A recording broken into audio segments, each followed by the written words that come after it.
தன்னுடைய கூலிங் கிளாஸை கழட்டிக்கிட்டே hi Abhi, how are you என்றான் கௌதம். யார் இவன்? இதுக்கு முன்னாடி நான் இவனை பார்த்ததே இல்லையே என்று யோசித்தாள் அபி. நிவியை பார்த்ததும் ஆசையாக தூக்கிக்கிட்டான். முதல்ல போக மறுத்த நிவி அதன் பிறகு அவங்கிட்ட போயிட்டான். அவனையும் நிவியையும் பார்த்த ஹவுஸ் ஓனர் அப்பா மாதிரியே இருக்கிறான். இவங்க ஒருத்தவங்க நேரங்காலம் தெரியாமல் என்று நினைத்த அபி திரும்பி பார்த்தா அவங்க சொல்கிறது நிஜம்தான். கிட்டத்தட்ட நிவியோட ஜாடையும் அவனோட ஜாடையும் ஒரே மாதிரி இருந்துச்சு. யார் இவன் யோசித்து கொண்டு முகத்தையே பார்த்துக்கிட்டு இருந்தா. மா அபி, உள்ளே கூட்டிகிட்டு போ, ரொம்ப நேரமாக வெளியில் நிற்கிறாரு. இல்லை, இது திடீர்னு என்னை பார்த்ததும் அவளுக்கு ஒன்றும் புரியல. வா அபி, உள்ளே போகலாம். அபி வீட்டு கதவை திறந்தா. கடவுளே, இது என்ன புது சோதனை? பிள்ளையார் பிடிக்க குரங்கா போயிடுச்சு. நான் ஏதோ நினச்சி சொல்ல இப்போ வேறு பிரச்சனை. இவன் யாருன்னு தெரியலையே. நிமிஷம் அபி அப்படின்னு உள்ளே போன ஹவுஸ் ஓனர் ஆலங்கரைச்சி எடுத்துகிட்டு வந்தாங்க. 2 பேருக்கும் ஆரத்தி சுற்றி வலது காலை எடுத்து வச்சு உள்ளே போங்க தம்பி, நான் இதை கீழே கொட்டிட்டு வரேன். ஆமாம், கல்யாணம் ஆகி வீட்டுக்கு வந்த புது மருமக வலது காலை எடுத்து வச்சு உள்ளே போகிறதுக்கு. ஆண்டி, நேரங்காலம் தெரியாமல் நீங்கள் வேற சாவடிக்காதீங்க என்று மனதுக்குள் நினைத்து கொண்டாள். 2 நாளாக வீட்டில் யாரும் இல்லை. அதனால் வீடு கொஞ்சம் அலங்கோலமாக இருந்துச்சு. அபி, நீ போய் தம்பியை கவனி. இல்லைம்மா, இவ்வளோ நாள் கழித்து வந்திருக்கேன். என் பிள்ளை என் கூட தான் இருக்கணும். நான் அவனை பார்த்துக்கிறேன். அபி, உன் கையால் ஒரு காஃபி போட்டு எடுத்துகிட்டு வாயேன். உன் கையால் காஃபி குடித்து எத்தனை நாள் ஆச்சுன்னு. அபி திருன்னு முழிச்சிக்கிட்டு இருந்தா. வீட்டில் ஆள் இல்லை என்றால் வெடுக்கென்று. நீங்களும் இருங்க ஆண்டி, நான் பக்கத்தில் ஒரு கடையை பார்த்தேன். நிவியை தூக்கிக்கிட்டு போய் ஒரு பால் பாக்கெட் வாங்கிட்டு வந்துடுறேன். வேறு ஏதாவது வேணுமா அபி என்றான் கௌதம். அபி ஓடி வந்து பட்டுன்னு நிவியை வாங்கிக்கிட்டா. இல்லை, நிவியெல்லாம் கடைக்கு வேணாம். உங்களுக்கு பால் வேணும்னா நீங்கள் போய் வாங்கிட்டு வாங்க என்றால் வெடுக்கென்று. என்னாச்சு அபி? ஏன் வந்ததுலேருந்து ஒரே டென்ஷனாக இருக்க? ஏதாவது பிரச்சனையா? திடீர்னு என்னை பார்த்த உடனே டென்ஷன் ஆகிட்டியா? சாரிம்மா, சொல்லாமல் வந்ததுக்கு. உனக்கு சர்ப்ரைஸ் கொடுக்க தான் திடீர்னு வந்தேன். எனக்கு மட்டும் உன்னை விட்டு இருக்கணும்னு ஆசையா?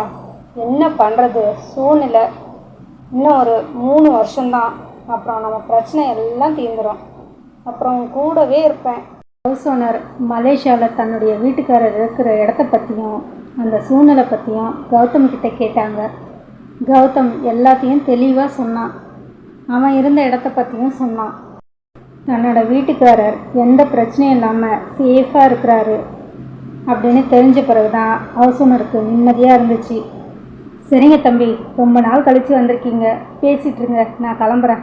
எங்க ஆண்டி என்றவன் சூட்கேஸை திறந்து ஒரு வாட்ச் அப்புறம் ஒரு சால்வை 2த்தையும் எடுத்து கொடுத்தான். இந்த வாட்சை மீனா கிட்ட கொடுத்துருங்க. என் பொண்ணு தெரியுமா உங்களுக்கு? என்ன ஆண்டி இப்படி கேட்குறீங்க? நல்லாவே தெரியும் ஆண்டி. அபிதான் என்கிட்ட தினமும் பேசுகிறாளே. இங்கே நடக்கிற எல்லா விஷயத்தையும் என்கிட்ட சொல்லுவா. என்கிட்ட எந்த விஷயத்தையும் மறைக்க மாட்டா என்று அதை அவங்கக்கிட்ட அவன் கொடுத்த. எதுக்குப்பா இதெல்லாம் என்றார் ஹவுஸ் ஓனர். இதில் என்ன இருக்கு ஆண்டி? நான் இல்லாத நேரத்தில் அபியையும் நிவியையும் நீங்கள் எவ்வளோ பத்திரமா பார்த்துக்குவீங்க. நான் இந்த வீட்டுக்கு கூட வந்ததில்லை, இதுதான் முதல் முறை. எனக்கு அம்மா மாதிரி நீங்களும் தங்கச்சி மாதிரி மீனாவும் இருக்கிறதால தான் நான் நிம்மதியாக வேலை செய்கிறேன். அபி உங்களை பற்றி நிறைய சொல்லியிருக்கா. நீங்கள் எனக்கு மட்டும் இல்லை, அபிக்கும் அம்மா மாதிரி தான். ஹவுஸ் ஓனர் உருகிட்டாங்க. அட்டா பாவி, இப்படி நடிக்கிறானே. சும்மாவே அந்த அம்மா உருகிடுவாங்க. இதில் இவன் சொல்கிறதெல்லாம் கேட்டால் என் நிலமை அதோகிதி தான் போல இருக்கே. வீட்டை கூட நல்லா கட்டியிருக்கீங்க. எல்லாமே என்னோடய பிளான் தான் தம்பி. ஒரு பெட்ரூம், ஹால், கிச்சன், வெளியில் கூட ஒரு பாத்ரூம் இருக்குது. ஹஸ்பண்ட் அண்ட் ஒய்ஃப் குழந்தைக்கு போதும். சும்மா சொல்லக்கூடாது. அபி கூட வீட்டை சூப்பராக வச்சுருப்பா. இந்த 2 நாளாக அவள் ஃப்ரெண்டு வீட்டில் தங்கிட்டதுனால வீடு கொஞ்சம் கசகசன்னு இருக்குது. இல்லைன்னா வீடு நல்லா நீட்டாக இருக்கும் என்றார் அவர் சொன்னார். பார்த்தீங்களா, என் ஒய்ஃபை என்கிட்டயே விட்டு கொடுக்காம பேசுகிறீங்க. இதனால தான் சொன்னேன், நீங்கள் எனக்கும் அபிக்கும் அம்மா மாதிரின்னு. சரிங்க தம்பி, நீங்கள் பேசிக்கிட்டு இருங்க, நான் கீழே போகிறேன். ஹவுஸ் ஓனர் படி இறங்குற வரைக்கும் அமைதியாக இருந்தா அபி. அதுக்குள்ளே நிவியும் நல்லா தூங்கிட்டான். அவனை பெட்டில் போட்டுட்டு வேகமாக ஓடி வந்து கதவை சாத்தினான். ஹவுஸ் ஓனர் சிரிச்சுக்கிட்டே கீழே போயிட்டாங்க. ஏய் அபி, பகலில் கதவை சாத்தாத, தப்பாக நினைக்க போகிறாங்க. அவனை திரும்பி ஆத்திரத்தோடு முறைத்தவள், யார்டா நீ என்றால் கோபமாக. என்னது டாவா? ஆமாண்டா, யார்டா நீ? எவ்வளோ திமிருடி உனக்கு? வாடி போடின்னு பேசின மூஞ்சி முகரையெல்லாம் பேந்துடும். நீ மட்டும் என்ன வாடா போடான்னு பேசலாமா? நீ பண்ணுற வேலைக்கு வேறு என்ன பேசுவாங்க? நீ யார் முதல்ல அதை சொல்லு. உனக்கு என்ன பைத்தியம் பிடிச்சிருச்சா? புருஷனை பார்த்து யார் யாருன்னு கேட்குற? யாருக்கு யாருடா புருஷன்? ஏய், மறுபடியும் வாடா போடான்னு பேசாத. அப்போ நீ யாருன்னு சொல்லு. நீ சொல்கிற வரைக்கும் நான் அப்படி தான் பேசுவேன். இனி ஒரு தடவை வாடா போடான்னு பேசினேன், வாயை கிழிச்சிருவேன். அப்போ நீ யாருன்னு சொல்லுடா. ஏய், நான் உன் புருஷன் கௌதம். என்னாச்சு, புருஷனையே மறந்துட்டியா? அபிக்கு கோவம் தலைக்கு ஏறிடுச்சு. நேராக கிச்சனுக்கு போய் காய்கறி வெட்டுற கத்தி எடுத்துகிட்டு வந்தா. இப்போ நீ யாருன்னு சொல்லலை, இதால் ஒரே குத்தா குத்திடுவேன். அடி பாவி, 2 வருஷம் கழித்து வந்த புருஷனை இப்படி கத்தியால் கொத்த வரியே. So sad. அசால்ட்டாக அவள் கையில் அந்த கத்தியை வாங்கிட்டான். இப்பொழுது அபி அழற நிலைமைக்கு போயிட்டா. ப்ளீஸ், தயவு செய்து நீங்கள் யாருன்னு சொல்லுங்கள். என்ன மரியாதை திடீர்னு கூடுது? ஓகே. அது வரைக்கும் விளையாட்டாக பேசிக்கிட்டு இருந்தவன் சீரியஸ் ஆகிட்டான். உள்ளே தூங்கிட்டு இருந்த நிவியை காமிச்சு, அவன் யார்? அவன் என்னோட குழந்தை. உண்மையாக அவனோட அம்மா நீதானா?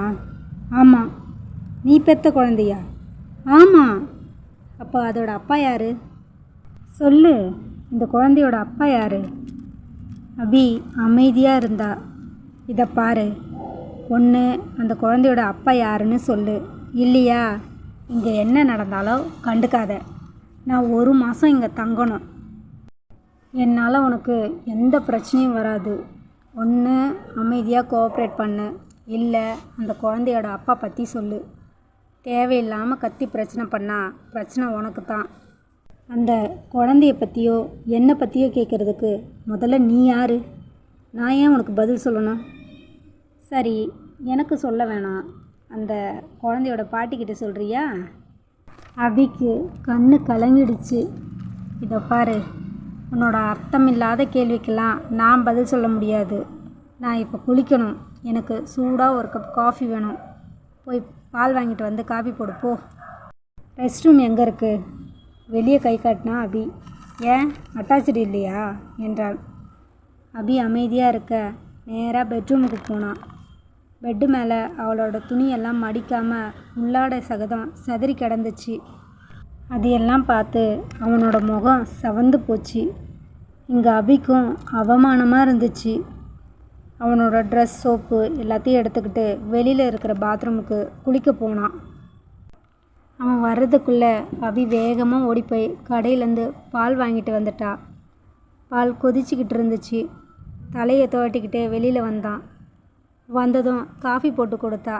அதை குடித்தவன், பர்ஃபெக்ட், நான் இது வரைக்கும் இப்படி ஒரு காஃபி குடித்ததே இல்லை, உண்மையிலே காஃபி அருமையாக இருக்குது என்றான் ரசித்து. சரி, மதியம் என்ன சமைக்க போகிற? அபி அமைதியாக இருக்க. நிறையெல்லாம் செய்ய வேண்டாம். சாதம், சாம்பார், பொரியல், ரசம், அப்பளம் மட்டும் போதும். அபி அவனை முறைச்சா. என்ன முறைக்கிற? போய் செய் போ. அபி மறுபடியும் கடைக்கு போய் தேவையான எல்லாத்தையும் வாங்கிட்டு வந்தா. அவன் அந்த பெட்டு மேலே இருந்த துணியெல்லாம் தூக்கி சேரில் போட்டுட்டு நிவி பக்கத்தில் உட்காந்துக்கிட்டு அவனை தட்டிக்கிட்டு இருந்தான். நிவியோட தலையை கோதி அவனோட நெத்தியில் முத்தம் கொடுத்தான். இதையெல்லாம் அபி பார்த்துக்கிட்டே உள்ளே வந்தா. இவன் யாராக இருக்கும்?